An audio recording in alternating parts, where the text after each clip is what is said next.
Hello and welcome to the Post Credits Podcast, where we talk about movies after the credits roll. That's right. I'm Jesse. And I'm Max. And today we're going to be talking about an entire filmography for a director that I like a lot. Yeah. We both like a lot. Yeah, which I do too. Yeah, he's definitely a well-known one. Today we'll be talking about the filmography, all 12 films directed by David Fincher. Yep, all 12. He is fascinating, known as one of the most demanding directors in Hollywood. Let's get into it. To me, he's an interesting one because of all of his films. He's such like a visionary director, but he doesn't write like any of his movies, which I think is really interesting. Yeah, and he has an all-star list of unrealized projects. Yeah, that he puts forth. He wants to do an idea and see if he can get a writer on it, and he's worked with some pretty all-star writers over the years. Yeah, that is true. He has done that. Yep. But yeah, I just think it's interesting when you look at some of the best. He's one that he's one that just like immediately like kicks in as like the one that doesn't usually write his scripts. Like when you think about Steven Spielberg or Christopher Nolan and Quentin Tarantino, who have such like snappy writing, it's just like he's one that's known much more for his eye for movies. He doesn't have a writing style. He has some thematic stylism to his work, but the writing itself, you wouldn't be able to tell that it's a David Fincher work, but the camera work you can really tell. So it's a good director to get into, really develop that film eye. Yeah. So I guess for today we're going to be ranking his films, not just sitting here ranking 1 to 12, because that would seem pretty boring. We're going to be doing a tier list. So I guess throughout the episode we'll be intercutting different tiers and movies. If you're watching with video too, you'll be able to see our tiers as the video progresses. Yeah. Similar to how we did with our previous episode. Yeah. Anyway, I think that's enough waffling on. Right. We should start talking about movies. All right. I guess we should go ahead and begin. Yep. Yeah. So the first movie he ever directed, the first feature-length movie he ever directed, was Alien 3. Oh, boy. Weirdly enough. And this is one I know we're going to have disagreements about. Oh, yeah. Alien 3, he started out with a franchise picture because he was doing music videos and ads, and they just needed a guy to deliver a third Alien movie. Yeah. He seemed just fine to do it. Yeah, because I feel like with this one, it's like this was a movie that had been like I'm a huge. I know both of us are really big fans of the Alien franchise. Absolutely, yeah. And Alien, and especially Aliens, is like one of my favorite movies of all time. So naturally, a third film in the Alien franchise would sound pretty exciting. Oh yeah. And especially like with David Fincher's name attached to it, like it would seem like something that would be exciting. Unfortunately for me, though, I guess. Unfortunately for me, safe to say, fuck this movie. I hated it. I don't like it. Like let's just set a baseline here. Yeah. Not a great movie. Yeah. The first two Alien films are both solid contenders for the best movies of all time. Yeah, absolutely. The third one is not even close. But I don't think it's one of the worst movies of all time. I think it's fascinating to me. So at the end of Aliens, which is the second one, Ripley has gone back into hypersleep and she's rescued this child from a space colony named Newt. And immediately, from basically the first scene of Alien 3, Newt is dead.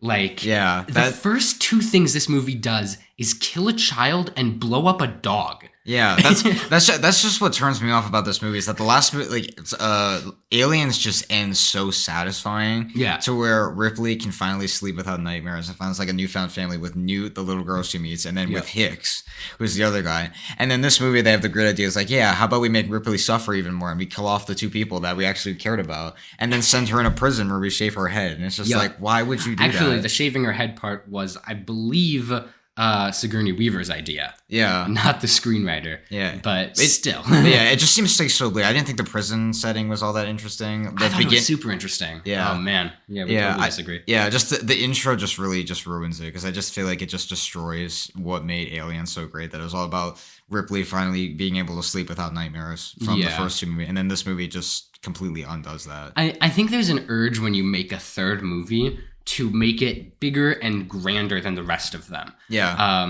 It's supposed to be the biggest one. A lot of times when you're working in a trilogy setting, it's the finale, Yeah. I don't know if Alien 3 was intended to be the finale.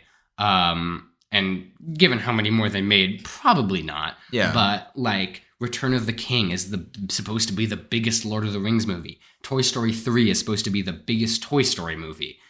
Alien 3 is the smallest Alien movie. Yeah, it's like you never really feel that sense when you're watching it. Right. It takes everything down to the smallest it can be. Everybody is as powerless as possible when fighting the xenomorph in this movie. They don't even have guns. I know, which is insane. It's a crazy movie, and it radiates this disdain for the franchise system that David Fincher would carry with him his entire career. Yeah, and this is one that, like, even just reading interviews, like James Cameron even said, like, after the movie came out, that it was a slap in the face to the fans of the previous film, which he was the guy who directed Aliens. Yeah, and even David Fincher doesn't even acknowledge it as his own movie, just because they only hired him as a guy to just direct it, and they directed this movie without a completed script, which I think is just insane.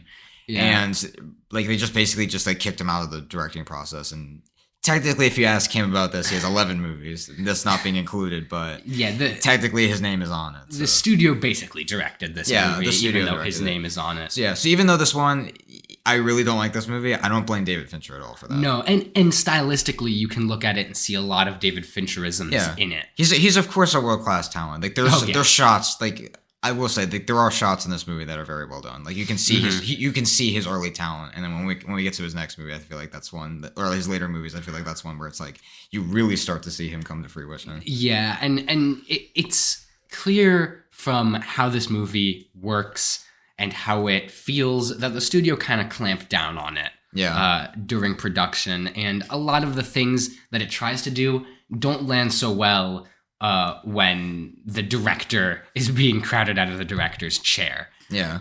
But honestly, it's fascinating. It's a fascinating movie to me. It wants so desperately to kill the Alien franchise. Yeah, which I guess like fascinating for you, but for me, I found it more frustrating as a fan of I know both of us being fans of this franchise.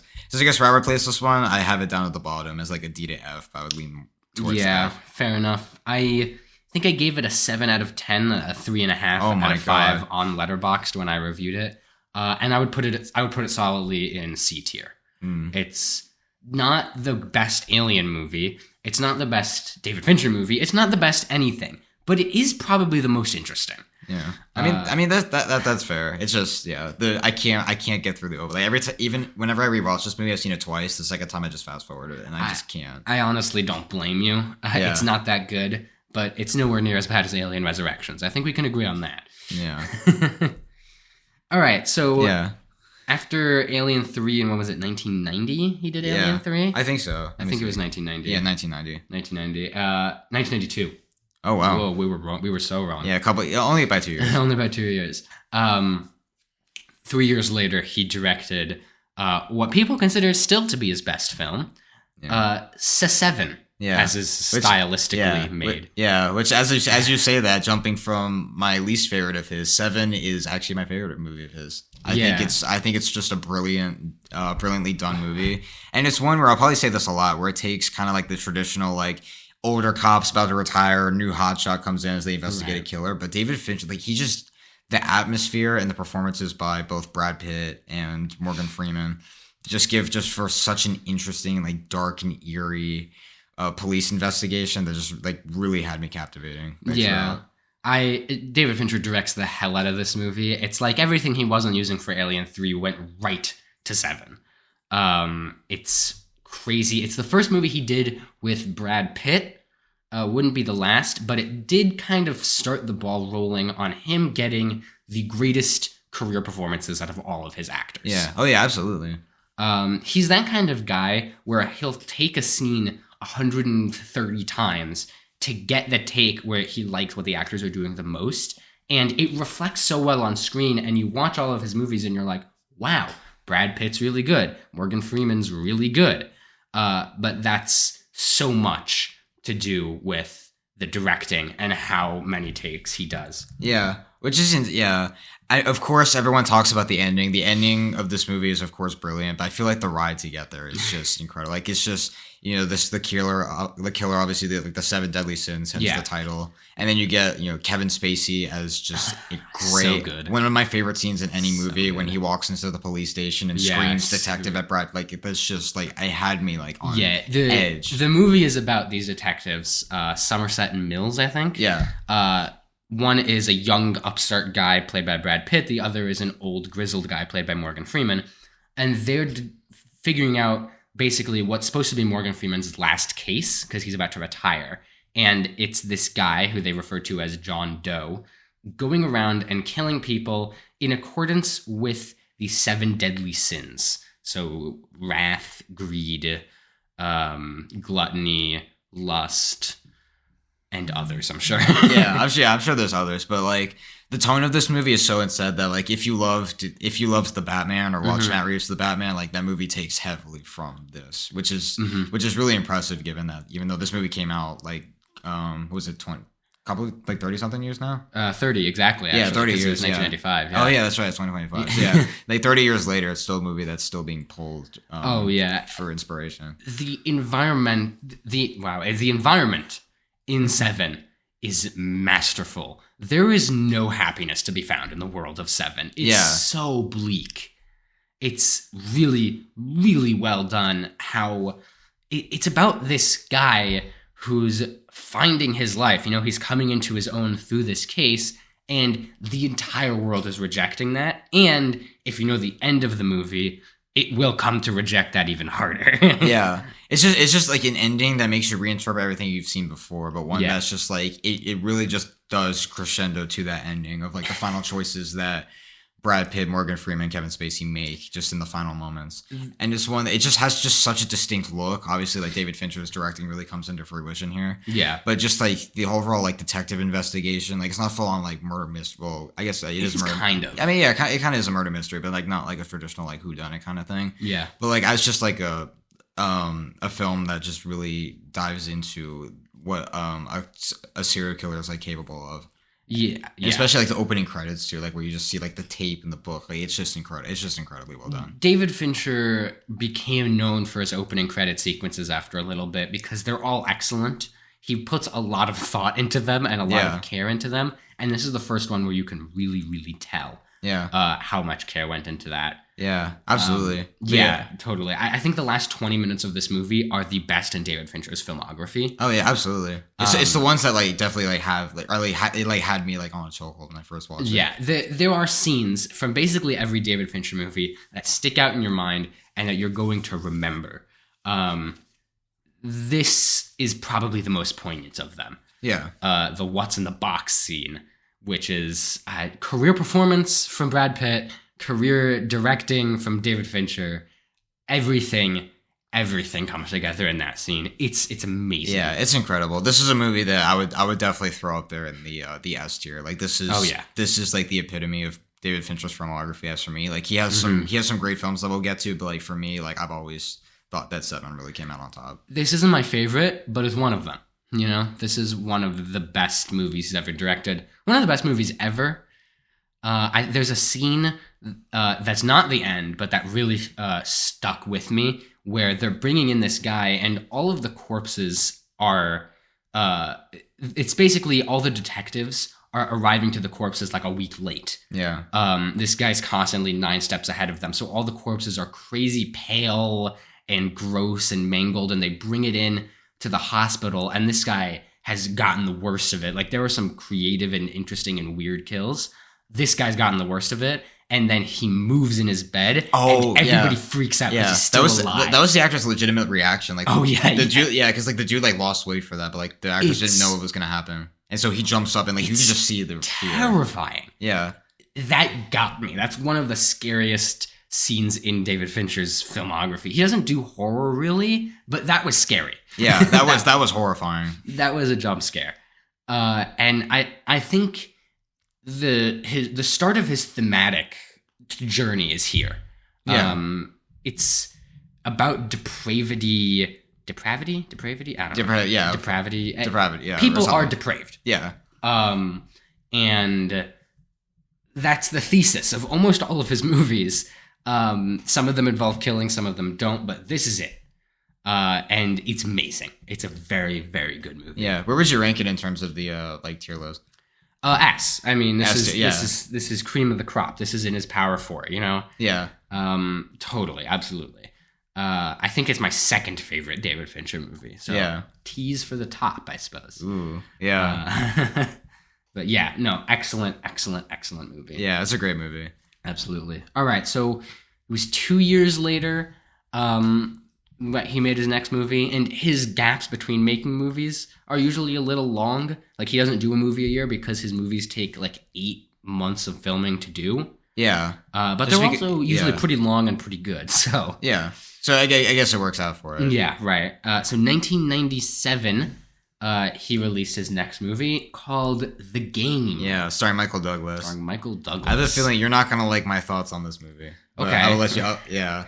So for me, this is a film, again, David Fincher, I think, is great with just building atmosphere. Like, this is a movie about, like, a man, of course, like Michael Douglas's character, who gets caught in playing a game that seems to be slowly taking his life from him in a way. And I feel like the journey of that is really interesting and cool. It's just, I really do not like how this movie ends. The twist has just never worked for me. Okay, yeah. And so where it's just like the journey to get there, I'm like, this is really good. And then the ending kind of like goes one way and then it sweeps under the rug, goes the other way. I get like some movies like that subvert my expectations work really well. Like some on this list, like there's a couple movies on this list that do that I think really work. Here, I feel like this is the one where I don't really feel that. And I just don't think the ending was the right way to close this movie out. Yeah, so this is about a billionaire played by Michael Douglas who signs up for this program called The Game. And it's very invisible. Like, they're not transparent at all. They're opaque, the opposite of invisible, about their process. He doesn't know what the game is. He doesn't know what the experience is like. He was just sent on a recommendation from his brother. And his brother's kind of a drunkard at this point. And so the game, as it turns out, is a real-life manhunt to find something. Because something weird is happening in his life. And so now he has to go and basically play along with the game. And at a certain point, he tries to get out of the game. Yeah. It's a better description than I gave. It feels like the game is trying to keep him in. That's essentially the point. And this does something very similar to what Seven does in terms of everything builds up to this final crescendo. And there isn't a lot.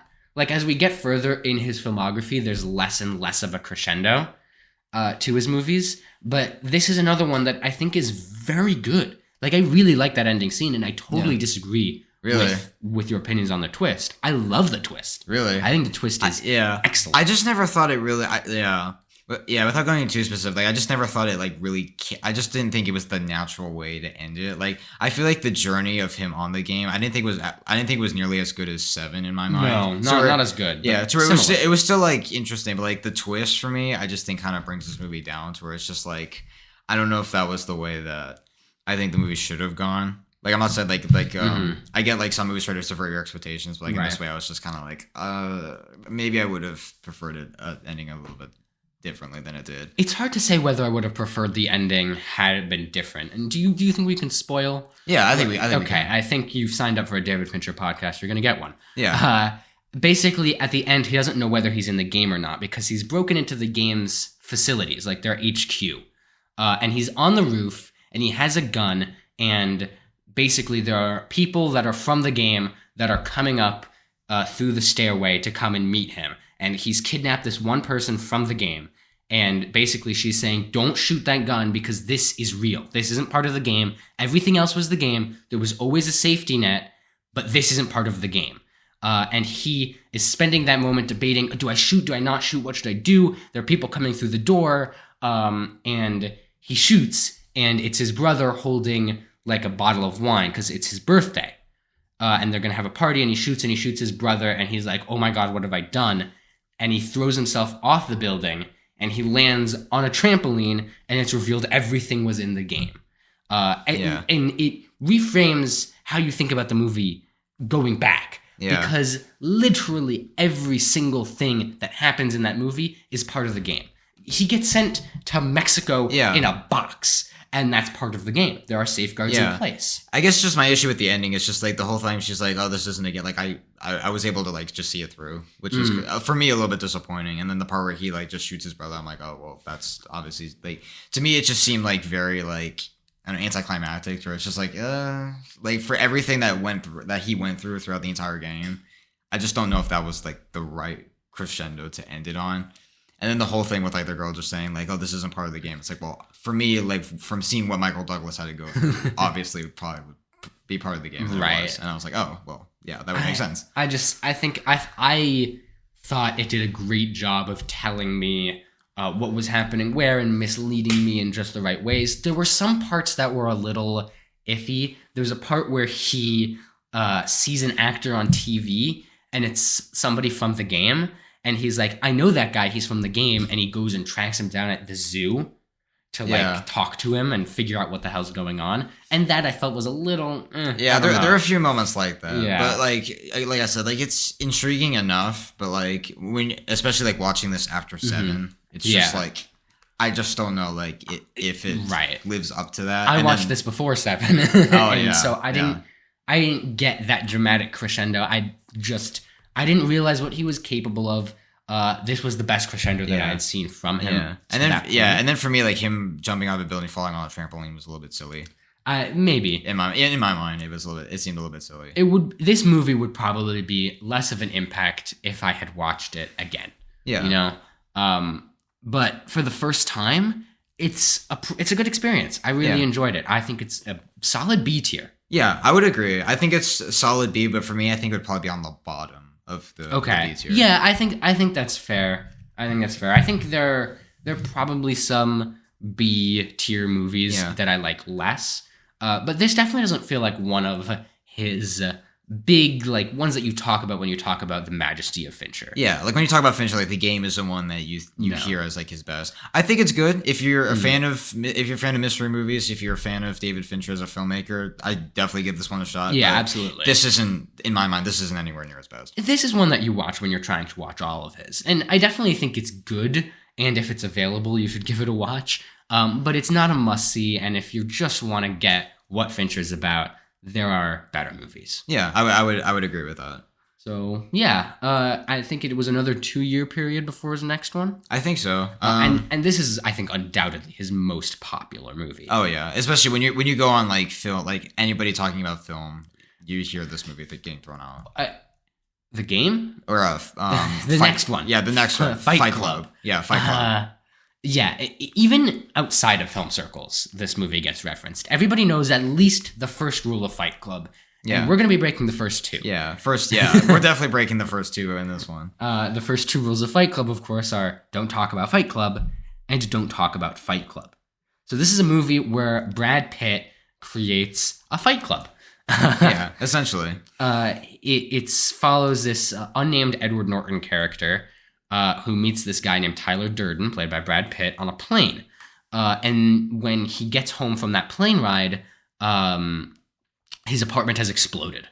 And so he calls the Brad Pitt character, Tyler Durden, and he's like, can I stay at your house? So they are living together for a while. There's a bunch about the woman that Edward Norton met at a couple of support groups he goes to, some therapy support groups he goes to, that he doesn't actually like belong to, but he just goes because he likes being able to feel the emotional vulnerability that's allowed within a support group. And living with Tyler Durden screws all that up, and he turns those support groups into fight clubs where guys get together and punch each other. And it evolves in a crazy way throughout the course of the movie. They're blowing up buildings by the end of it. Yeah. It's ridiculous. A Fight Club turns into Project Mayhem, which is this anti-capitalist extreme action club, essentially. Yeah. Which, like, this was a movie that when I first watched it, like, I didn't hear too much about it prior. I just assumed it would be like 2 guys like doing more like into just like MMA, like fighting and stuff. Right. Yeah. And you watch it, and it's very like there's some of that, but like it's very much like a different thing. Yeah. And that's one thing that really surprised me is that this movie takes something that seems very simplistic and just does something totally different with it. Yeah, Fight Club is almost a misnomer. Yeah. when you talk about what it's actually about. Because the Fight Club, while essential to the themes and plot of the movie, is not a very big part of it for very long. Yeah. Eventually, it becomes more of a character study of Tyler Durden. And the twist at the end, because all these movies got to have a twist. Yeah, this is another ending that just really had me shook as well. Even when my brother first watched this film, he ran up to me and was like, "Oh my god, the ending was so good." It's just like they just stand like Edward Norton, they just stand on just the buildings just completely collapse. Yeah, it's unbelievable, and it's not as much of a crescendo scene as The Game or Seven. Yeah, it's just like an ending that just leaves the film on a note. A moment that makes you want to watch the movie again knowing the twist. And that's weird. Yeah, It's not normal that you get a twist and you want to recontextualize the movie by watching it again. Yeah, because like that's what a good twist should do, is that it should make you reinterpret everything you saw before, where most movies, primarily when you're watching an M. Night Shyamalan movie with twists, it's one where it feels like he starts with the twist and works his way backwards. So if the movie builds to a twist, that doesn't work. And so where this movie has a twist, but the movie, the whole time you're watching the movie, you don't think it's going to have a twist. And so then it's one that you want to go back on, at least for me. Like, I've seen this movie like two or three times now. Yeah. And it's one that's always fascinating. Like, of course, like, introduced me to Pixels, Where Is My Mind? Like, great song to play at the end of the movie. And even the scene where Edward Norton punches Brad Pitt in the ear, like, they were actually fighting. They were actually brawling on set. Yeah, they like had a fight or something that made it into the movie. Like, he punched him in the ear, and they were actually going at it. So, well, he wasn't supposed to punch him in the ear. He was supposed to punch him in the cheek, and Norton hit him in the ear, and they both stayed in character. And those kinds of things don't tend to happen in Fincher films, either by nature of the screenplay or his directing. There's not a lot of room for ad-libbing. But with Brad Pitt, I feel like there's something special with Fincher and Brad Pitt. Yeah. I wish they'd make another movie together. I do too. They made three. Because it just feels like a lot of the two guys, like, just feel like they feel natural. Like, they feel natural. Like, even like a scene like that, like, it feels like just raw. Like, it doesn't feel like beat for beat scripted. Like, it just feels like these two guys like would actually like come together in a circumstance. Yeah, and this is also a performance from Edward Norton that makes you glad he stepped away from Marvel before it got to what it is now. Yeah, thankfully he did that, and he's also nominated this year, at least for the 2025 Oscars. For the 2025 Oscars, he's Best Supporting Actor for A Complete Unknown. Yeah, a film that I still have not watched yet. No, it's not available. This is the unavailability period for A Complete Unknown, and it's lasting a while. Yeah, but Fight Club. Yeah, but I guess where I would rank this, I would definitely, again, I would throw this up in S tier. Oh yeah, I think this is, when you talk about David Fincher, I think this is one of his best. It's lesser than Seven for me, for sure. I would say less than Seven. Obviously, I said Seven's my favorite film of his, so I would put it a little bit. It's only downhill from there. I would say I'd say like it's definitely like one of his best. But like I would slightly prefer Seven to this, just because like I just love the nature of like the neo-noir detective. This. But like this is still an excellent movie in my mind. What's crazy about this movie is that David Fincher is so particular in how he portrays his themes and whatever. This is probably the biggest death of an author that we've seen in almost any movie ever, because this movie was completely misinterpreted online and has almost gained a second life as this misogynist movie. Yeah, because it was a bit of a sleeper when it came out. I mean, it was totally all of his movies were sleepers, I think. Yeah. I think Seven was actually pretty popular. Yeah, I think so too. Fight Club definitely made its rounds on the midnight circuit, the direct-to-video market. Yeah. Not direct-to-video because it had a theatrical release, but just go to a video store and rent Fight Club. And somehow people managed to construe this movie in a way that made Brad Pitt's character the good guy. And it's pretty clear from like scene one that he's not the good guy. Yeah. it's made very aware. And even the fact that we're talking about this movie again, like we're breaking the first two rules of it. Oh, like, yeah, it's something that's just made it staple in pop culture. Mm-hmm. And this is a film for me, like obviously like, the two of us love movies. Like, if someone came up to me and was like, hey, I really want to start getting into film, this is a movie I think I would recommend to them. Just to watch. This is the movie that ended up getting me into film on some level. I mean, really? Yeah. A little bit. I normally attribute that honor to First Blood. Rambo. Yeah, Rambo. But this movie kind of invigorated that, you know? I was going through the list of most popular movies on Letterboxd, and this is it fluctuates between 1 and 3 essentially, because people watch it a bunch and then people step away from it, and films like Barbie and Interstellar become higher watched. But seeing that David Fincher directed this, I wanted to give it a shot, and I ended up kind of tumbling into watching all 12 of his movies, which is why we were even sitting down watching this. So I give this movie a lot of credit. It's a great movie. Yeah, it's a great movie. And I think that when you talk about David Fincher's best, this is one that's absolutely going to be up there. Yeah, and I've thought about this movie to death, essentially. You know, it's one of his more thought-provoking works. Alien 3 might be interesting to dissect for a little bit, thinking about what it means for the Alien franchise. But this is interesting no matter what. You know? Yeah. It's, I think, one of his best. Definitely, at least in his top 5. Yeah, I would most definitely agree with that. Yeah, absolute S tier. Absolutely. Yeah, totally. Yeah. So yeah, I guess moving on to the next film that he did. I forgot what year this came out. I think there was 2002. 2002. Yeah. I almost said 2001. But yeah, this is a film that I'd be talking very positively on. But when you see where I place it, it might shock some of you because I'm excited. Because it is obviously with the previous film Fight Club, and then the next movie we're talking about, it seems like kind of forgotten. And this film is Panic Room. Yeah. Starring Jodie Foster. This is a film that really surprised me just because, like, at its core, it just seemed like a very kind of run-of-the-mill. So a girl gets trapped, she's trying to get out. But, like, it's done so well. And, like, the villains are just so, like, they have such a character to them where, like, you're kind of rooting for them in a way, and then they each have, like, a distinct personality. For me, this is by far my favorite role that Jared Leto has ever done. Oh my God, yeah. And he's someone that I do not talk very positively about at all. But, like, this is a film that, like, I watch him and I'm like, oh my God, like, he can actually deliver a really good performance. Yeah, this is my second favorite Jared Leto performance behind Requiem for a Dream. Oh, yeah. Well, yeah. But this stars Jodie Foster and a very young Kristen Stewart. She's like 12 in this movie. Oh, yeah. She was like young. I almost didn't recognize her when I first watched it. Basically, they move into this new house. It's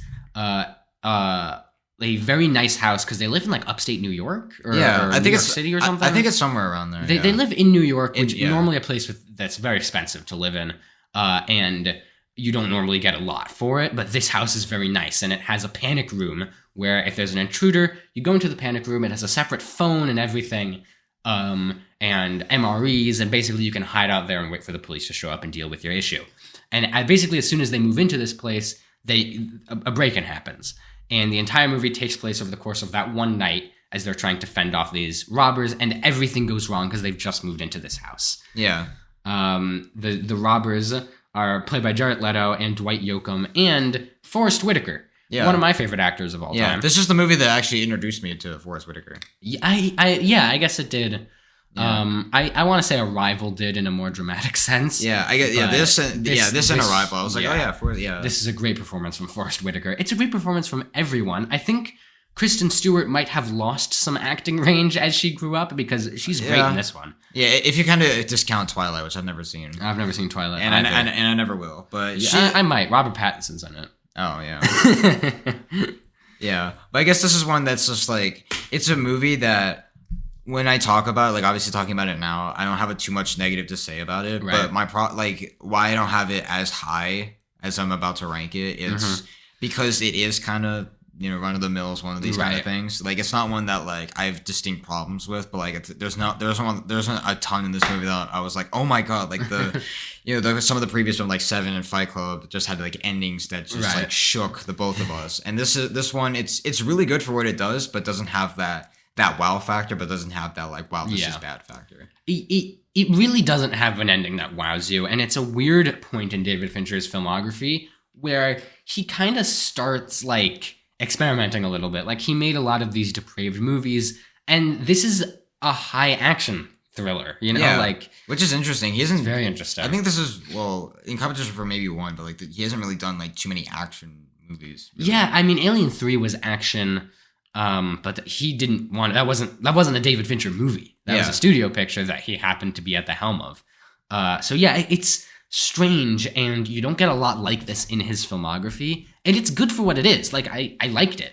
But it's not one of his best, and it does tend to fly under the radar when we're talking about David Fincher movies. Yeah, it's because this is again like this is a sandwich between Fight Club and then the next movie we'll get to, which is a film that probably most of you have heard. Maybe this is a film that's just kind of like gotten swept under the rug, which I would say it's underrated, but it's not one that like when you're looking at David Fincher's filmography, there are a lot of his films that I would prefer over it, and there are a bunch of his films I would prefer under it. So for me, it's kind of right there in the middle. So I would solidly place this at a B, but I would place it like on the the higher end of the B. Okay, yeah. I think this is a movie I would watch, not because it's a David Fincher movie. I would watch it on other merits, you know? Yeah. There are some movies that I would want to watch because they're David Fincher, and you'd probably only learn about this movie because it's David Fincher. But I do think it deserves to be more talked about. But it's not one of his best. I put it in B tier, below The Game, on the lower end of B tier. Yeah, interesting. Sure. Yeah. Yeah. So yeah, it took 5 years for him to make another movie after this. So yeah, which again another solid one. But yeah, I guess moving on to this next one, the movie that I was saying was a bit more well known, and that is Zodiac. Zodiac. And when you look at just the main actors, you have Robert Downey Jr., Jake Gyllenhaal, Mark Ruffalo. This is basically a film that's just about like the decade-long investigation of the Zodiac killer. Yeah, he hired the cast of Spider-Man: Far From Home for it. Yeah, pretty strange. Yeah, pretty much. Yeah, I guess with the exception of Mark Ruffalo. Was Mark Ruffalo not in that one? He didn't even have a cameo or anything. I don't think he was. All right, whatever. Yeah. Well, but yeah, Marvel. He's the Hulk. Yeah, I mean, Marvel actors. Yeah. Yeah, I think this was before the MCU though. Yeah, I think this was before. This was because Iron Man came out in 2008 and this was 2007. Yeah. So this was basically Robert Downey Jr. was still coasting off the laurels of what Tropic Thunder. Yeah. Stuff like that. Yeah, I think this was like during his resurgence back in the Hollywood. Right, and it wouldn't really happen until Iron Man, where people started talking about him a lot more, and he started getting Dr. Dolittle too. Yeah. But yeah, you know, still a good performance from him at the very least. Yeah, Zodiac. This is a movie that it's basically split into two halves essentially, and it's a really fascinating story in which the investigation of the Zodiac killer took decades, and still to this day, they never figured it out. Yeah, and so it's about Robert Graysmith, who is an investigative reporter. He wrote a book about the Zodiac. This is about him writing that book. So he was a cartoonist for like some San Francisco-based newspaper during the killings, and he just gets so obsessed with writing this book, and he has connections through the police and the newspaper to try to figure out who this is. And yeah, we still don't know who the Zodiac killer was. Yeah. He sent these like messages that were code, and a lot of it is trying to figure out what those codes are and what those codes mean. He made a talk show appearance, although it wasn't actually him. It was quite the search. I have Robert Graysmith's book that this was based off. Oh, do you really? I do. Yeah. Have you read it? Not yet, but it's on my list of things to get to. Yeah. But this movie is excellent. Yeah, it's a very well crafted film. Especially, I wasn't expecting the time jump. I didn't realize that there was going to be a time jump in it. Yeah. It's crazy. he like it really is a multi-decades long epic almost. Yeah.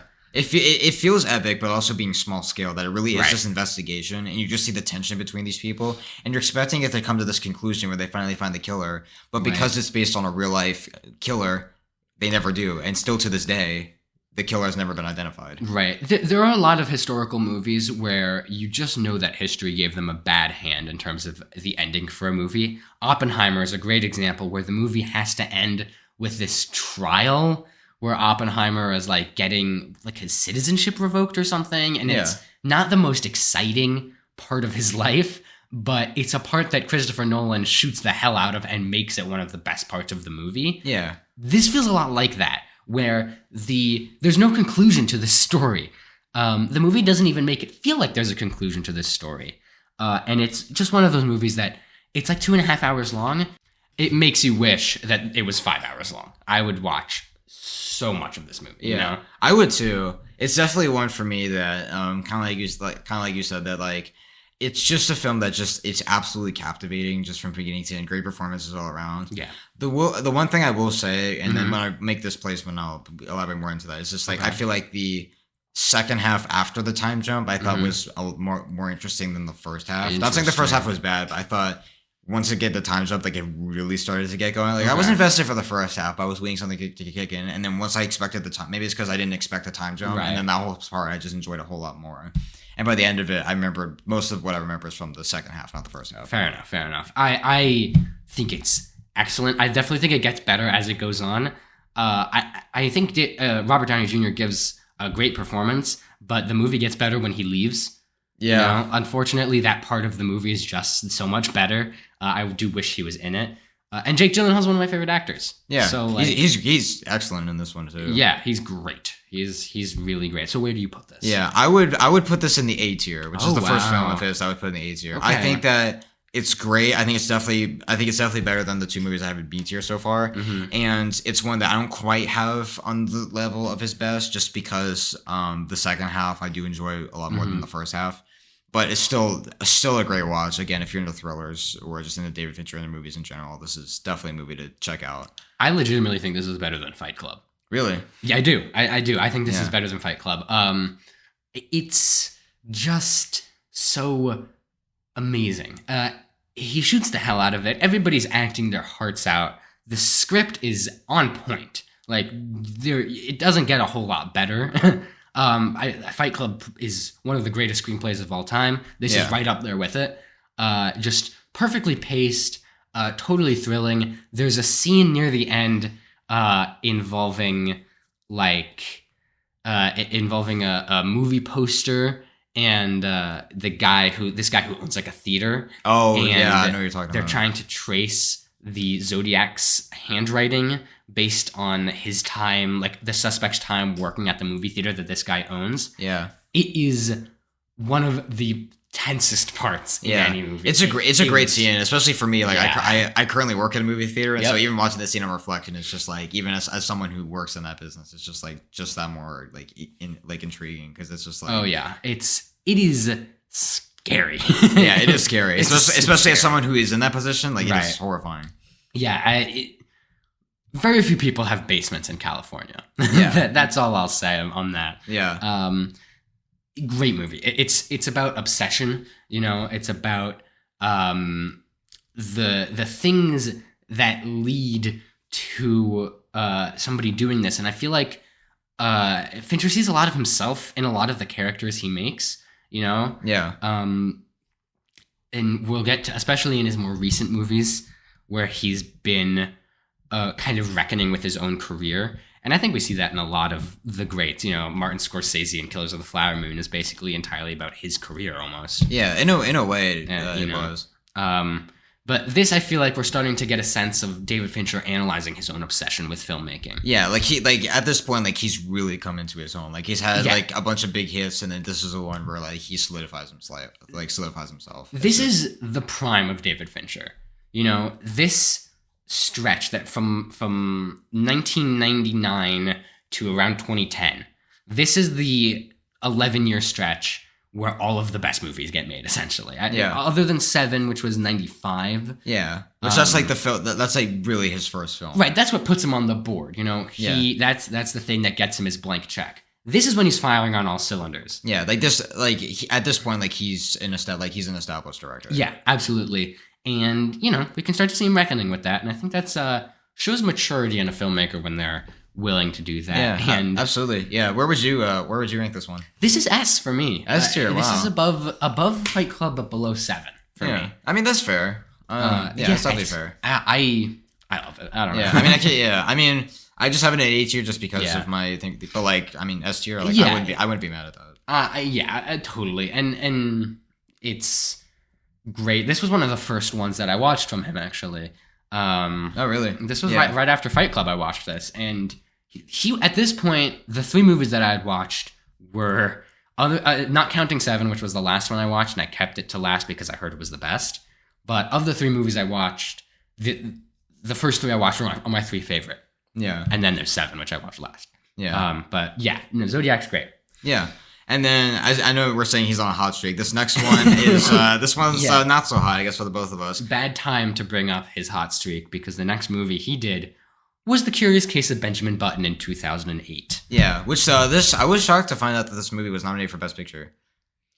Yeah, me too. We just found that out recently, which and like we were both shocked. Yeah, which like even with that like introduction, like this isn't I don't think this is a bad movie at all. It could be better. It really has some. Yeah, this is a movie about a guy essentially who's born as an old man and essentially ages backwards. So Brad Pitt plays the guy who's like born old. The makeup is just astounding. Yeah. And the concept is just so engaging that it's hard to like not be interested in any way. Yeah, it's based on an F. Scott Fitzgerald story, I believe. Same guy who wrote The Great Gatsby. Which is interesting. I didn't find that out until like way after that this was about the story about the guy who did The Great Gatsby. I think it was in the opening credits. So I found that out pretty quickly. Yeah. But, it's hard to pay attention to this movie. Yeah, but I've seen this movie twice. Once I sat down, then the second time I watched half of it getting a haircut. So, definitely an interesting It's a good haircut movie. Yeah, definitely a good haircut movie. But yeah, this is one that, again, like the concept is just so interesting. Great performances. You have, Brad Pitt. Mahershala Ali's in this movie, isn't he? Maybe. I don't think he has He is, yeah. I remember him being in there because like Tizzy. Yeah. And you remember who Tizzy is? Kind of, yeah. I don't. I just remember him. I just remember him appearing in it because I remember he was like he really made a name for himself after this movie. But the lead actress is Cate Blanchett. Yeah, Cate Blanchett's she's incredible. She's great in this movie. Yeah. To where it's like there's a lot in here that's great. Of course, David Fincher, as you talked about, is just a world class talent at this point. The problem with me, I just feel like some of the concept gets a little weird. Like he's an old man, but has the mental like state of a 5-year-old, and so he's crushing on a 5-year-old, and it's like I just can't I just can't buy into it, and it makes him seem like kind of a creep. When he's born, his father, Jeremy Button, I don't know, something Button. Yeah. His father, because he makes buttons, so his father leaves him on the doorstep of an old folks' home, and so because all of his childhood friends are dying because they're old, he doesn't have any connections to people that know of his condition. So basically his mother knows his condition and this 5-year-old girl knows his condition. Yeah. And as this girl grows older, she begins to be played by Cate Blanchett.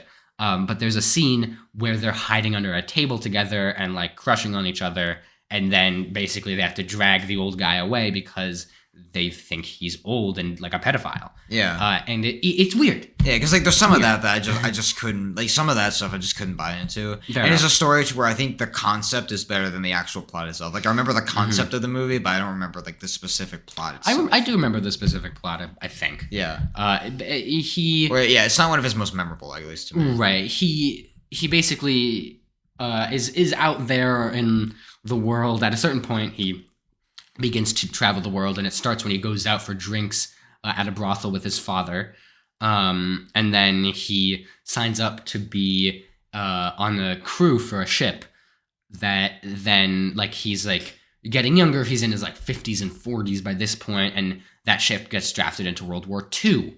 And then that ship, gets attacked, and everybody on the ship dies except for him. Yeah. And Cate Blanchett is also on her own path because she's aging regularly. And so she does her regular career before her retirement career, and she's a dancer. And she does ballet.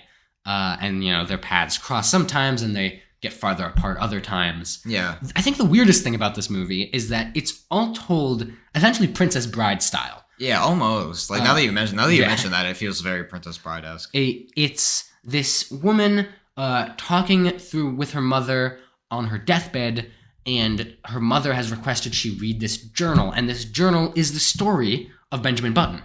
And it's slowly but surely revealed that the person who's reading the story, she doesn't know that her father is Benjamin Button. Yeah. Because by that point, Benjamin Button he's too young, He's gotten so young that he's died. He's died of youngness. which again, like for the concept of this movie, it's like interesting, but like it makes sense on some level. Yeah. On another level, it makes less sense. But yeah, for me, this is one where I do think this is a solid movie, I guess, to watch. But like, this is a movie that I think is only good to like watch like once, or like once in a while. So where it's like, the concept is just so interesting, but like the movie itself, I don't know if it fully like delivers on that. Yeah, and also I agree. the plot itself, I don't find to me. I think it's probably one of his least memorable plots that he's worked with. Maybe. That's and fair. makeup, like again, the makeup is great on Brad Pitt. Yeah. I think the acting across the board is really well done. Yeah. So I would put this in B tier, but I think I would put it at the bottom of the B tier. I am less nice to this movie. I put it in D tier. Really? Wow. I'm a little less nice to this one. It's a little boring. I'll be honest. It's a little boring, and he really shoots for the moon with this one. I really appreciate that he shoots for the moon with this one. So it's like you respect the ambition. Yeah, he's trying to capture the totality of human experience in one movie, which is impossible. It's a fool's errand, but it's an errand that he's going to commit to. Yeah. And there's this amazing scene about midway through the movie where there's narration from Benjamin Button himself, and he's talking about this incident that happened with the Cate Blanchett character, and he's saying like, if this one dancer hadn't messed up her moves, and if she hadn't gotten into a fight, then she wouldn't have left so early and skipped the party. And if this light had turned red just a second sooner, then this guy wouldn't have had to slam on his brakes, and he wouldn't have had to get angry and read his newspaper, and he wouldn't have noticed that the light had turned green, and he wouldn't have gone so fast. And if she hadn't gotten into that fight, she would be a couple paces behind, and it wouldn't have happened that driver hit Cate Blanchett with his car. And that changes her entire life, because she can't dance anymore. Yeah. She broke her leg. She got hit by a car. And that scene is what that entire movie's about. And that part of it is great. It's a great short film. Yeah, it is. I think it's really well done. It's just it just doesn't hold that for it's like 3 hours long. It doesn't warrant that, and it doesn't hold that, and it's very disappointing at a certain point. Yeah. I don't know. I guess for me it's one that like the concept's good enough to where I watch it, but like it's like of all his film, like save for one that we'll get to later that I think is just easily the least rewatchable. Mm-hmm. This is one that I don't think I'll be rewatching anytime It's soon. almost an event movie. It's like, oh, let's relax and watch The Curious Case of Benjamin Button, because you don't have to pay attention to it fully. Yeah. In my case, I was getting a haircut the second time I was watching it. So it's a great haircut movie. So it's in the background. You see Brad Pitt. Yeah. And it's like, okay, yeah, cool. Yeah. And for some reason, it takes place also during Hurricane Katrina. Yeah, which I didn't quite get. I didn't really either, but you know, it's okay. Yeah, it's okay. So yeah, I guess moving on to the next one. I think this is a film that I think me and you are going to be very, very positive on. Yeah, we've been down on this on the Curious Case of Benjamin Button, and he knocked it out of the park on this next one. He follows it up with The Social Network, otherwise known for most people as the Facebook movie. The Facebook movie, yeah. You don't get to 500 million friends without making a few enemies. Yeah, great tagline. Amazing, one of the best. This is one of the best everything. Yeah. It features one of my favorite actors of all time, Jesse Eisenberg. Yeah, you share a name with him. Yep. Yeah. Acting alongside one of my favorite actors of all time, Andrew Garfield. Yeah. Acting alongside one of the most surprising actors I've ever seen, Justin Timberlake. Yeah, and one of the most controversial actors in Armie Hammer. Armie Hammer, yep. Everybody's giving an outstanding performance. I didn't know Justin Timberlake could even do that. I didn't know he was. I didn't know he was in the movie before I first watched it. I've seen this twice now. I saw it once on my own, and then once in school with took a class, culture media literacy. Yeah, we did a film class where we saw The Social Network. And this was one where I rewatched it most, save for the bathroom scene. But yeah, this is one to where Aaron Sorkin wrote the script. He also wrote the script for Steve Jobs. Incredibly well written. One of the greatest screenwriters of all time. Yeah. I watched the behind the scenes doc for this movie. He says that he likes to write dialogue that sounds like music to his ears, like it does in theater, and he knocks it out of the park. Yeah, and he totally does that to where it really just goes through the creation of the creation of Facebook, about how like Mark Zuckerberg really forms it at Harvard about it's Mark Zuckerberg and played by Jesse Eisenberg, and Eduardo Saverin, co-founder of Facebook, played by Andrew Garfield. And basically the opening scene or the opening sequence is essentially when he's on the date. Yeah. Well, there's the date, and then he gets dumped, and he codes this app called Face Mash, which is basically comparing the looks of all the women at Harvard. Yeah. And it's about his process and how he finds all the images that he uses for the faces. And then not soon after, he gets contacted by the Winklevoss twins and Divya Narendra. And Cameron and Tyler Winklevoss have this idea for Harvard Connections, which is what essentially Facebook, but for Harvard. And so Mark makes Facebook. And then he gets in touch with Sean Parker, the founder of Napster. And they spread basically nationwide, and it's about that. That's the story of it. Yeah, which is it's just wild. Like, there's just so many things in here that I never even knew. I never even knew that.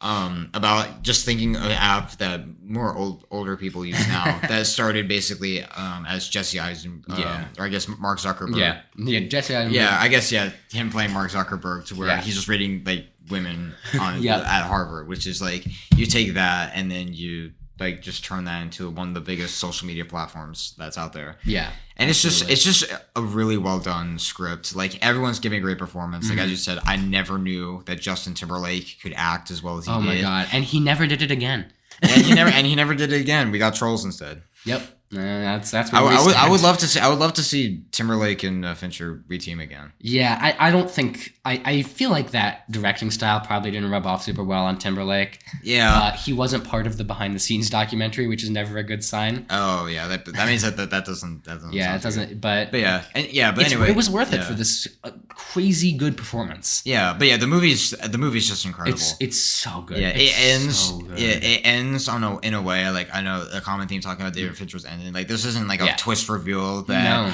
secretly Mark Zuckerberg is like. It's not that. He's not an alien or a lizard guy. It ends with him sitting on a laptop, he's sending a friend request to Erica Albright, who is the woman that dumps him at the beginning of the movie. Yeah, and legend has it, I don't think she ever accepted his friend request. Erica Albright's not a real person, so that's probably why. That is probably why. It's not a great historical account. Let's be honest. That's the one thing we can hold against it. It's not accurate. Yeah, or at least according to Mark Zuckerberg, it wasn't accurate. Not even according to Mark Zuckerberg, but there's this character that doesn't exist. There's a lot of things. There's a big plot point where Eduardo Saverin basically has been in New York talking to people about either buying the website or advertising on the website or just making deals and angel investments to grow the website. And Mark is partying in LA, essentially. He's in California. He has this party house full of college-aged coders. Justin Timberlake, and a bunch of other guys are partying it up. And in real life, it was the other way around. Like, Eduardo Saverin was not doing super due diligent business in New York, as far as I understand. Yeah. Which, like, you hear all of that, and it's just like, well, if it's not accurate, then how is it good? But it's just like it's great just because of how the script is just so perfectly, like, in a way, perfectly crafted to where it takes someone at the beginning who just gets simply dumped out a date, which doesn't seem like the most interesting opening scene, and he just turns it into just establishing one of the big, like, probably the biggest social media platform out there that really just starts so simply. Yeah, and the opening scene is one of the best scenes of all time. Yeah. It's like, it starts with Jesse Eisenberg giving this, like, fact. He's like, did you know that there are more people who got a 16, or like there are more people with genius level IQ in China than there are people in the United States? And Eric Albright's like, that can't possibly be true.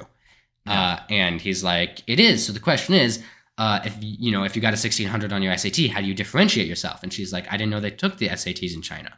And he's like, they don't. I was talking about me. And that's how the entire movie flows. Yeah. Like, the dialogue is like, it feels natural. Like, it just feels like lines. It just feels like things that people would say to each other. Absolutely. It's like David Fincher knows how to pick his scripts. Like, here, it feels like when Jesse Eisenberg and Andrew Garfield are having a conversation, it feels like they're having a conversation. Like, when they're angry at each other, like, it feels natural. Like, of course, the famous scene where Andrew Garfield takes a laptop and just smashes it on the ground. It feels natural.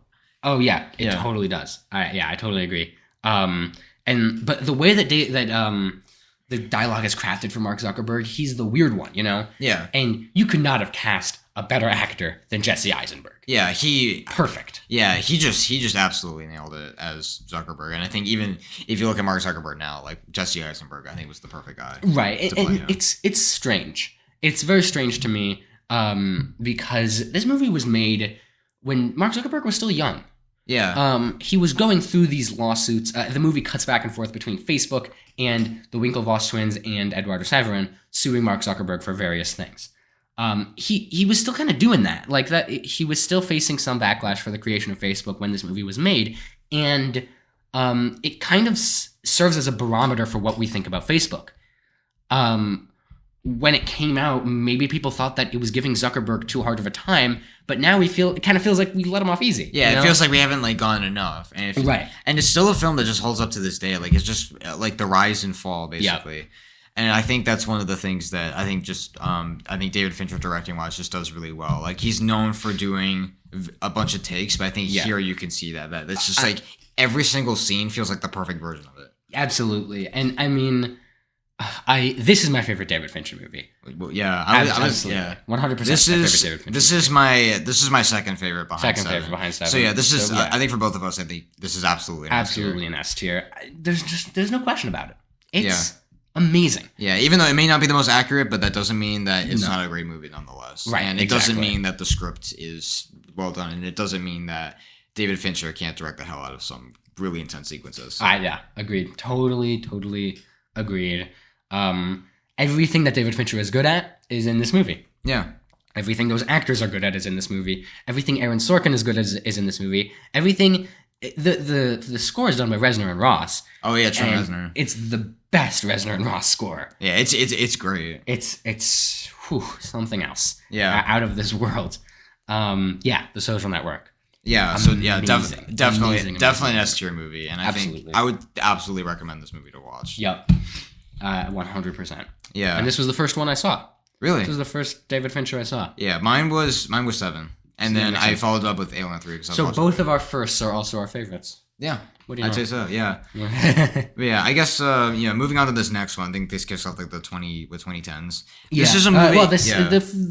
The Social Network came out in 2010. So that was 2010. That kicked off the 2010. Yeah. And then this movie was 2011. Yeah. So this was a movie that this was the second to last one because he released a new movie since. I almost didn't watch this movie just because I read the plot and I was like, and just hearing things, I just didn't think I would like it. I watched it and I was totally wrong, like in every way. And that is the girl with the dragon tattoo. Oh yeah. And the reason I say this is because the main characters played by Daniel Craig and Rooney Mara are so broken. Yeah. And typically movies with deeply broken characters are not ones I resonate with.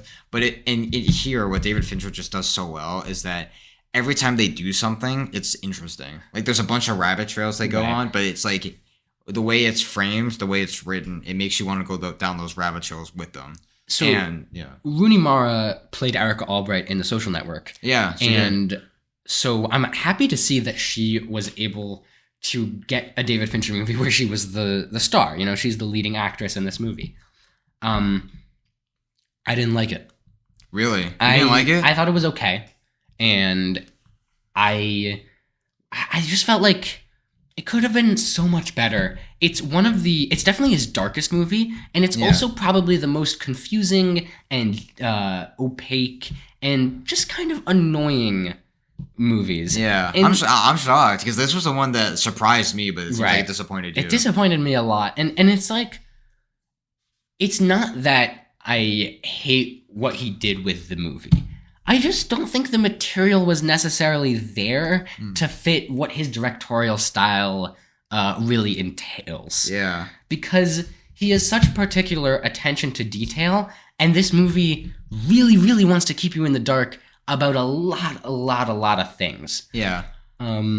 Which, I guess I can understand that, but I guess just for me, it's that I found it to be like these characters have like a brokenness to them, but also like a layer of complexity to them. That's just like there's a bunch of different rabbit trails that they go on, like I said, but like each one, it's like every time they do something, it's like interesting. And especially for me, I love the open. I think it's one of, if not the best opening credits of any. I think it's the best opening credits of any of his films. Wow. And it's one that I don't know if you know this, but it was not directed by him. It was directed by Tim Miller, the guy who went on to direct Deadpool. But it's one that's just like, it's so interesting that a guy would do that and went on to do Deadpool. But it's just like, it's just opening credits that just captivates you so much. And then the rest of it, it's just like, it just keeps the performances going. Did you know that there's about 2 seconds of The Social Network directed by Aaron Sorkin? Really? Yeah. Which part? There is the close up on. So there's a scene where Armie Hammer and Armie Hammer playing the Winklevoss twins, basically like make an appointment with the dean. Oh, he directed that part? Like No. Yeah. He directed the part after where they close the door really hard and they break off the doorknob and they put it on the desk. He directed the close up of the doorknob. Oh wow! I didn't know. I wouldn't have. I wouldn't have been able to tell. But I guess here it's just like, I guess with the girl with the dragon tattoo, I just feel like David Fincher, like the whole vibe and aesthetic, like Right. kind of like I said, like we said earlier with Seven having that neo noir. I feel like he continues that here and just has that same tone, but like it still captivated me. The one thing I will say though. There's a few too many endings because there's so many rabbit trails. Mm-hmm. It kind of, there's one ending and then it kind of goes to another one that Right. resolve this and it goes to another one that resolve another one.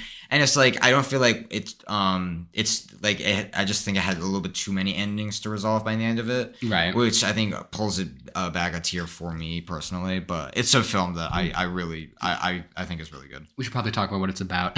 Yeah, we probably should. It's Daniel Craig playing this reporter who's been disgraced, and his publication that he runs with his wife, I think, they're dating, definitely. Yeah. They're romantically involved, and they run this journalism practice together. And in order to save the business, he's basically been tasked with doing this investigative piece on the disappearance of a member of this very rich family.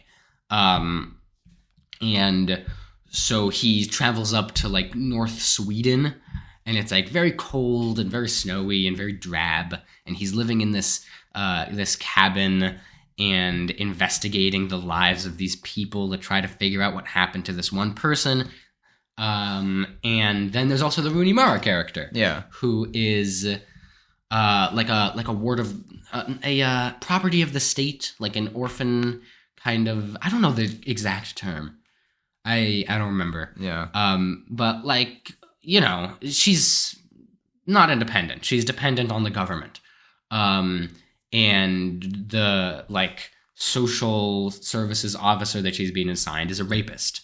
And she's trying to get revenge on this guy, while also trying to keep herself afloat. And she also gets tangled up in Daniel Craig's infinite web of mystery. Yeah. I just didn't think it worked out great. And there were parts where it was like, I really like what they're spinning with this Rooney Mara story.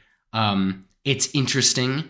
A lot of it didn't feel like it was being played off for shock value, which I totally appreciated. And there was catharsis involved with how she gets revenge on that social services officer.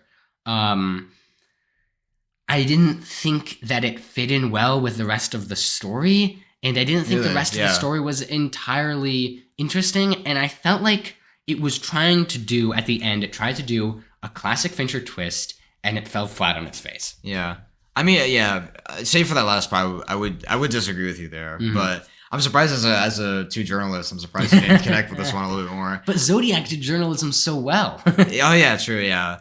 I get this is a film that I just think utilizes his filmmaking techniques really well. Save for the many endings that have to get resolved, I think that could have been handled a little bit better. The rest of the movie, I think is really well done. So and I agree with you. There's this sequence that's supposed to be tense near the end of the movie, where the culprit has essentially been revealed, and so now we kind of know who it is, and we kind of don't. And it's a twist, but it's the kind of twist where either you need to go way into it or they didn't go far enough, you know? Yeah, because there's a lot of endings that get resolved. Right, and it was like, it felt like it did a little too much of like, this is just what it is, and then they explain the entire story in a way that is uninteresting and melds too much with the rest of the movie. At the end. At the very end, there's a dump of, here's everything that happened, and here's the answer. Yeah. I didn't like it. I thought it was cheap. Yeah. I guess for me, I thought the movie was very well done. You're gonna disagree with me a lot. I would put this in the A tier, right below Zodiac, though. I would put it in A tier. This is the C movie. This is the C tier for you. C tier. Yeah. I can't endorse it. You know. Yeah. I didn't like it. Yeah. A movie like this deserves a conclusion that's better than what it got. Yeah. I mean, that's fair. That's kind of what I said about the game earlier. Yeah. To where it's like, so this is below Alien 3. oh, This is C tier. Agree to disagree, but you know. Yeah. Yeah, well, we'll have to because... yeah, I mean, that's the nature of talking about movies. Yep, absolutely.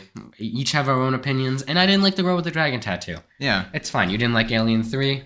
We're on the same page. Yeah, I mean, yeah, I respect that. Yeah, all right. So after The Girl with the Dragon Tattoo, he took about 3 years off, you know. Yeah. And came back in 2014 with his next film, Gone Girl. This one is pretty popular. Yeah. This one's another one that it's like, if you were to know anything he made, it would probably be Fight Club and Gone Girl. Yeah, Gone Girl, yeah, my introduction to it, I think my parents read the book, I heard about it, and especially when the movie came out, like, my family members were talking about it. I obviously was too young to watch it, but I watched it. Yeah. I watched it later on, and thank God I did, because I would have been traumatized. That's crazy. But, like, this is a movie, I think this is a great movie, and it's one of the ones that best utilizes an unreliable narrator. Absolutely. Yeah. To where it's just like things are revealed, but it's not entirely clear. So when more things are added, it just recontextualizes everything that you've seen before. Right. And what's even more impressive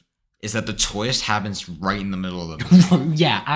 The rest of it still keeps me engaged. So it's like, well, you let the air out of the balloon. Why didn't you just stop there? But like the second half, I thought it just kept its momentum and really kept me engaged. I totally agree. I think the early section of the movie before the twist reminded me a lot of that movie Searching. Oh yeah, with what's his name? John Cho. John Cho. Yeah. Where it's this very high profile missing persons drama where the media is very heavily involved, and I didn't think that part of it was pulled off super well, just like I didn't think it was pulled off super well in Searching, where the mass media coverage of the event is not great. We should probably talk about what it's about again. Yeah, we probably should talk about it as well. So it's Ben Affleck, who plays this guy named Nick, and he's married to Amy, played by Rosamund Pike. And one day he comes home and Rosamund Pike, or Amy, or whatever, the character, is totally missing, totally gone. And he gets the police on it. He gets everybody he can find on this case of where the hell did she go. And she's totally gone. Yeah, hence the title name. Right. There are signs of a struggle, but it's weird. Something's off about it. The ottoman is like turned over, but all of the pictures on the mantle are upright, and then the detectives step in the room and the pictures fall over. It's like, if there was a struggle, how would the pictures still be up? Yeah, exactly. Like, it's revealed that Amy is this celebrity. She was the star character in a series of children's books called Amazing Amy. Yeah. Which again, I was not expecting that whatsoever. Weird thing for it to bring up, right? That and like basically everything that she wasn't, Amazing Amy was. So like she was bad at soccer, but Amazing Amy made varsity. And after a while of looking for Amy, it switches to Amy's perspective and it reveals exactly what she did and how she did it. And she didn't disappear; she ran away. Yeah. And suddenly, everything that we kind of had questions about with the Ben Affleck point of view, we now have even more questions about it. Yeah. It answers the questions from the Ben Affleck way, but with some more questions. Yeah. Because essentially they're two unreliable narrators. Exactly. One's told primarily from Ben Affleck's perspective, and then you have one told from the girl Amy's perspective. Yeah. And it's like the whole time you're just like, you don't know what's clear, what's not, because it's from their view. Like you never know exactly what they're thinking. There's this one scene that's repeated twice that I think is really excellent, where they're arguing, and they're having this argument about whether they should have a child. And the main argument, I believe Amy says this, but she's like, I don't want to be the couple that tries to have a child to save their marriage, because that child always ends up screwed up. Yeah. Because it never works. And then Nick hits her. And then when it's told from Nick's perspective, he doesn't hit her. Yeah. Which that to me, that almost threw me off guard. I had to rewind it a bit. So it's like, wait, did she? And then you kind of like go back. It's like, wait, Yep. that didn't happen before. Exactly. You have to. In the movie starts and ends with a POV shot of Ben Affleck cuddling with Amy in bed and saying, "I wish I could figure out what the hell is going on in your mind." And that's what this movie's about. Yeah, It's about, essentially that's what this movie's it's about about. figuring out what's going on in people's minds. Yeah. But it's weird because it never makes sense. It never Yeah. makes sense what's happening. But it's like it makes you question things in a good way, and like Yeah. if you're going to do things like if I was to ever like make a film about like unreliable narrators, I would like heavily pull from this, like especially like when they're fighting and he hits like that was like that honestly was like the point in this movie where I really question. It's like, wow, like that's where you really get the sense that something's not quite right. Yeah. And Absolutely. I think about this movie that I think also really elevates is that the dialogue just feels like natural. Oh, yeah. Like as even we're yeah. talking right now, like the scene where Ben Affleck's just getting grilled about not knowing his wife's blood type. Oh my and God, then the yeah. detective is like, "How do you know your wife's blood?" It's like, doesn't anyone know their wife's blood type? And it's like that just feels like a natural thing that somebody would say. And it's crazy because it's like that's the same scene where he also doesn't remember her birthday. Yeah. And it's like, you don't know your wife's blood type? What the hell's up with that? And it kind of plants the seed in your mind of, does this guy know anything about his wife? Yeah. And then they ask what her birthday is, and he's like, I don't know. Yeah. And then they're like, how the hell do you not know your wife's birthday? Yeah. It's like the blood type, like the blood type thing's naturally is like I just thought that the detective's natural reaction is like, wait, doesn't anyone know their wife's blood type? It's just Right. like, yeah, like obviously, Right. like if you ask any married couple, they most likely would not know that. But I mean, him maybe not if knowing- they give him blood, then they would probably know. yeah, probably. But like the fact that he didn't know her birthday, it's just like that's where you like start to be like, okay, Right, exactly. And it builds. This whole movie builds.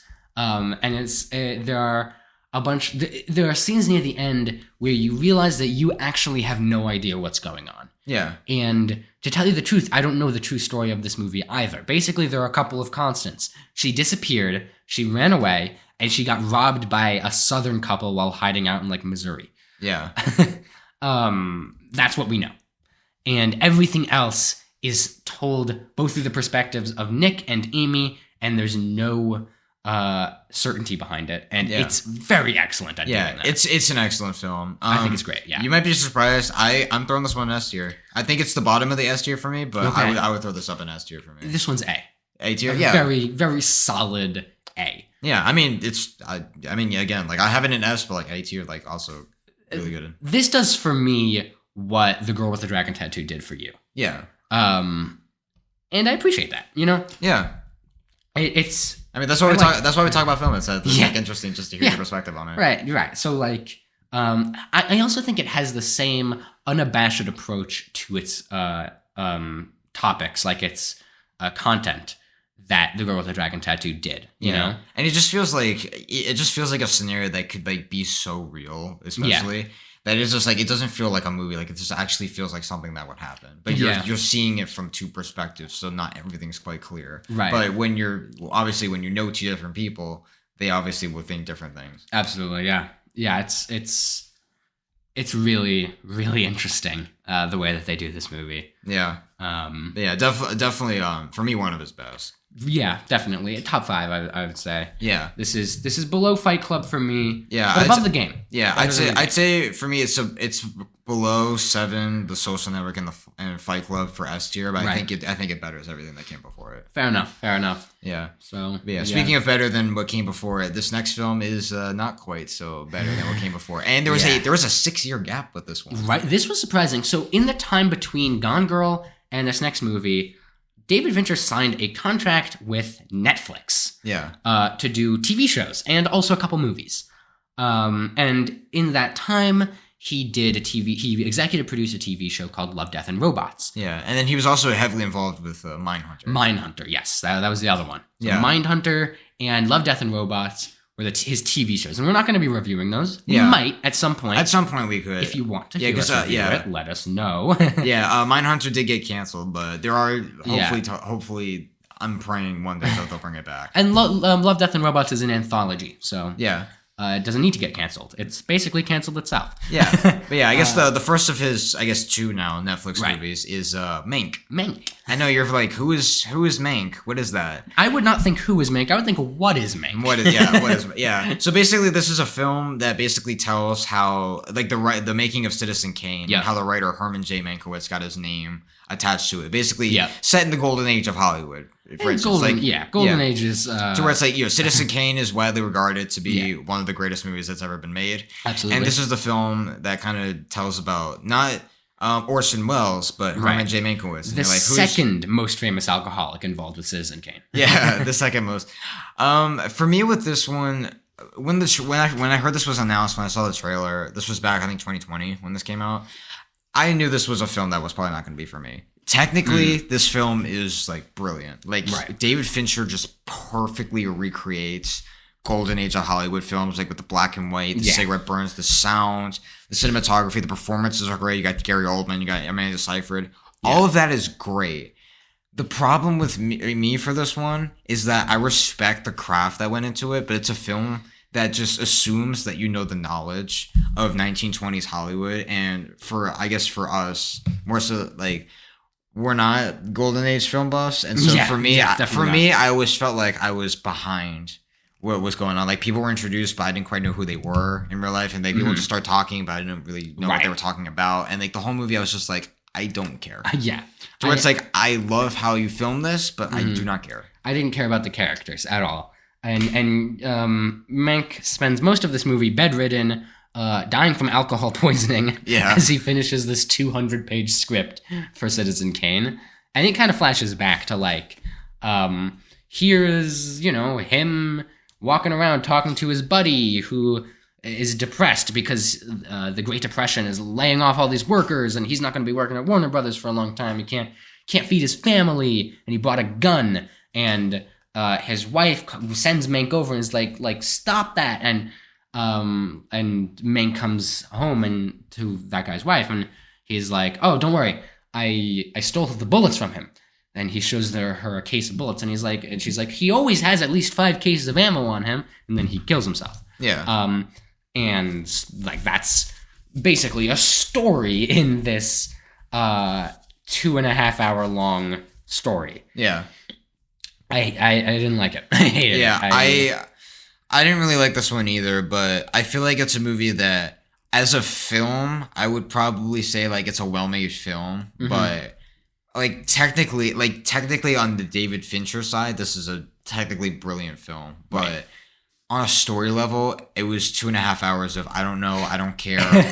Like, because if this is a film that feels like it's specifically designed for golden age film buffs, it's just like even someone like us, like for someone who is like trying to get into film and trying to learn more about it. Like I mentioned earlier that Fight Club would be the movie that I would recommend to people who are trying to get into film. Absolutely, yeah. But with Mank, if you're trying to learn more about film and like a Citizen Kane, trying to learn about where that came from, I don't think this film is going to be very helpful for you. Like this doesn't feel like a movie that would really provide that much insight. It's just like 2.5 hours of stuff that only I think people who are fond of Golden Age would know. Right. It reads as a bit of a quiz. If you can name every person on screen at any given time, you know enough about the Golden Age of Hollywood. And maybe you'll enjoy this more than we did. But it's more of a quiz than a movie. Yeah. I think it's interesting on some level because it is about David Fincher more than it's about Herman Mankiewicz. We talk so extensively about how amazing the dialogue is in these movies. Yeah. But aside from Aaron Sorkin, do you know any of the screenwriters behind David Fincher movies? Yeah, not really. Like some of them, even for some of his most famous ones, I can't remember the name, but like for this one especially, it's just like I don't know. So the two that I think were best written, James Vanderbilt for Zodiac, and Gillian Flynn for Gone Girl, who also I believe wrote the book. But we talk about them as Fincher movies, and then we compliment the dialogue, even though, as you mentioned at the top of the episode, he never writes his own screenplays. Yeah. And the big drama at the end of this movie is that Orson Welles is presented with an Oscar trophy for Best Original Screenplay at the Oscars. Yeah.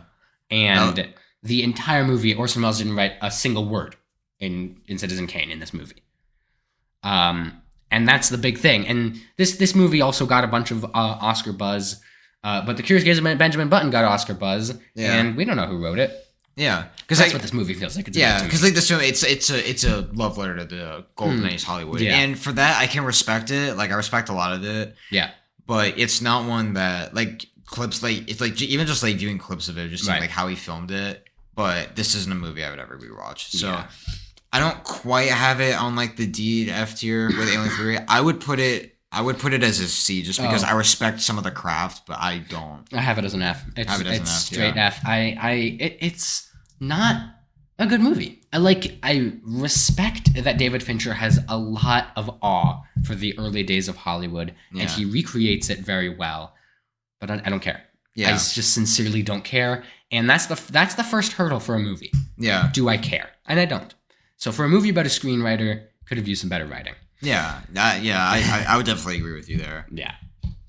But yeah, So I now guess we're down to our very last one. Yeah, and this is definitely more reasonable. This was 2023. This next one. Yeah, so a little over a year ago now. Yeah. And this one I actually did buy and read the graphic novel. Yes, it's the first one that's based on a graphic novel. Yeah, so this one in a sense is a David Fincher comic book movie. Without Marvel. Not in a sense, it is. Yeah, it is David Fincher's comic book movie, and that's The Killer, starring Michael Fassbender. Yep. Nothing to do with the James Wan movie. No, James Wan? John Woo. John Woo. Sorry, that's James Wan's James Wan is a totally different person. Yeah, I'm sorry. Yeah, but yeah, The Killer. The graphic novel was really interesting, and the movie basically follows this assassin played by Michael Fassbender, who basically takes out the wrong target and is on the run for the rest of the movie. That's essentially what it is. It is very straightforward. It is very bare bones. But for me, I feel like it's a good version of that, to where a lot of the pretty much the whole movie, there's narration from Michael Fassbender. It's basically told from his perspective. There's a lot of really good tense sequences, like when he's in the back of the cab, or he breaks into the dude's house and he starts fighting him. Or when he's with the scene with Tilda Swinton, I thought was really well done. Yeah, I thought that was good too. I thought Tilda Swinton was great in it. And kind of like what I said with Panic Room earlier, it's one that you take a simplistic plot and kind of elevate it. But I think I think this movie kind of falters a little bit for me is that I think the plot of this is a little bit too straightforward. I think this could have used some of the more complex nature that some of his other movies that we talked about previously had, Gone Girl especially, had that layer of complexity that made it better, even though it is about a girl who was missing, essentially. Yeah. Right, the title gives away. I feel like this movie, it's literally, it opens with him taking out a wrong target at the other side of a building. Right.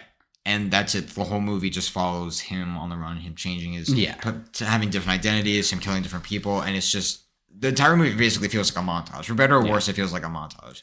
And Michael Fassbender is probably the best pick for this role. I'm glad he could take some time off from his racing career to do this movie. Although I didn't like it.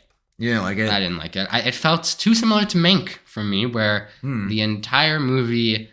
I don't care. Yeah, so I guess, you're not a fan of the current David Fincher Netflix run. No, the David Fincher, I feel like Netflix has turned this man into poison. And while I do like some stuff from Love, Death, and Robots, that too.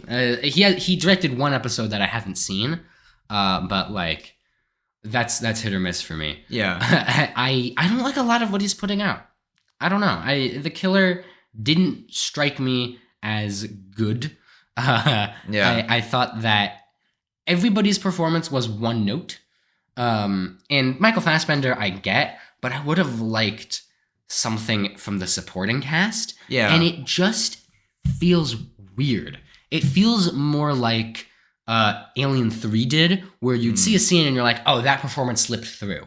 Whereas his other movies feel so tightly constructed in terms of their performance.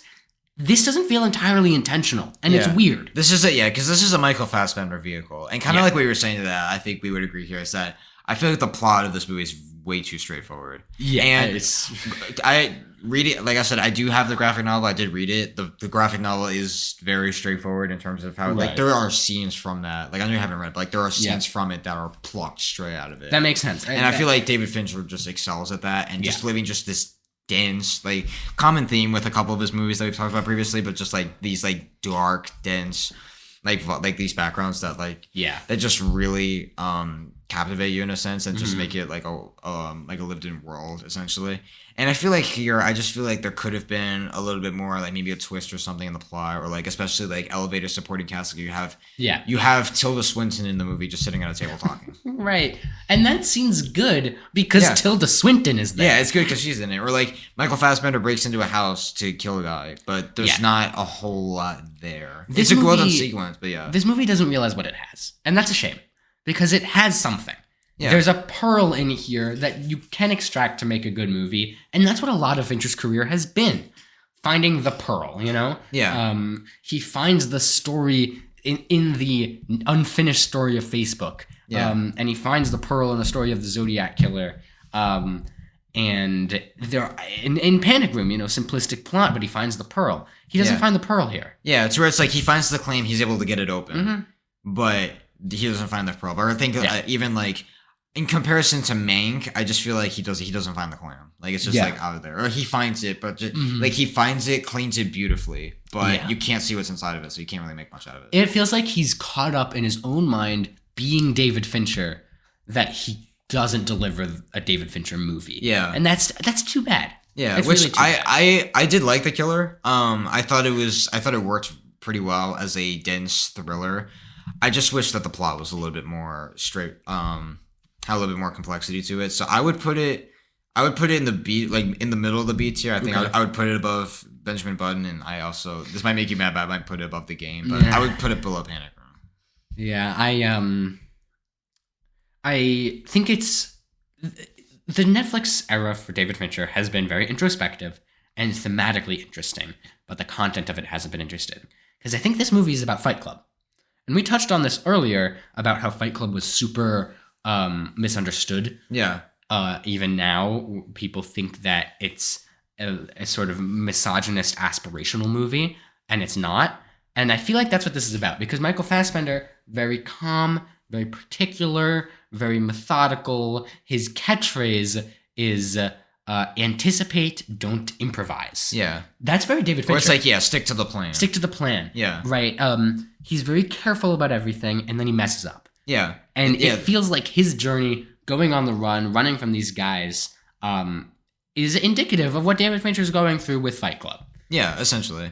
That's what it feels like to me. And I love the opening though, like where he's like so meticulous, like plotting, and he sleeps on the table, and then he gets up and he posts it, and then he messes up. And the whole movie is just like it can be so methodical, but like again, stick to the plan and run, stick to the plan and run, stick to the plan and run.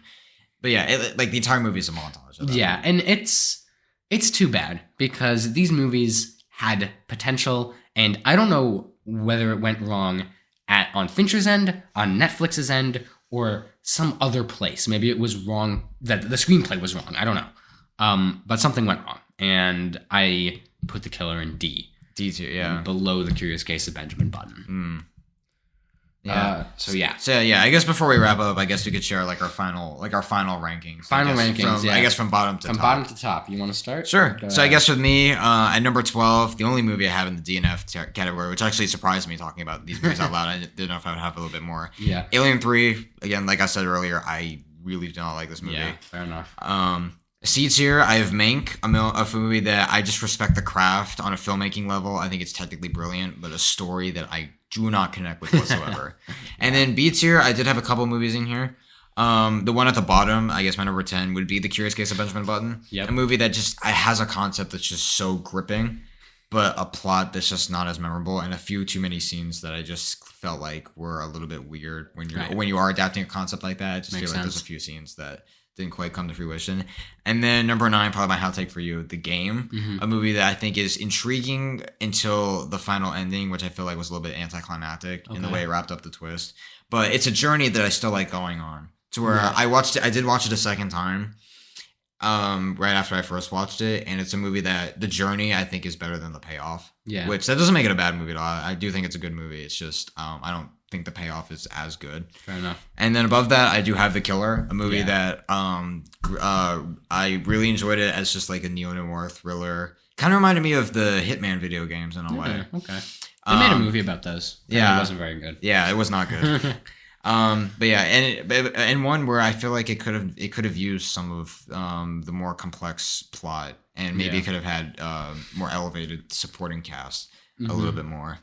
And then the top of the B tier, a movie that I very heavily defend, but a movie that I would also say, or I guess a movie that I would say is very underrated. And Panic Room, a movie that I think has a basic concept. Unlike The Killer, I feel like it excels at its basic concept and actually has a lot of things to offer, especially with its villains. Right. And I never thought I would say Jared Leto was really great in a movie, but he was. And this is my favorite performance from him. And yes, I do prefer it to the one that won him an Oscar. And so, and then moving on to, what is this? 12, 11, 10, 9, 8, 7, 6. So my number 6 would be Girl with the Dragon Tattoo, a movie kind of like what you were saying about Gone Girl. I just thought it was a movie that somehow took broken characters and made them a lot more interesting. Right. And had a lot of depths that made me want to explore with them, although I do think it had a few too many endings to wrap up by the end of it. Right. And then Zodiac, great exploration of probably one of the most famous serial killers in the United States, or just of all time.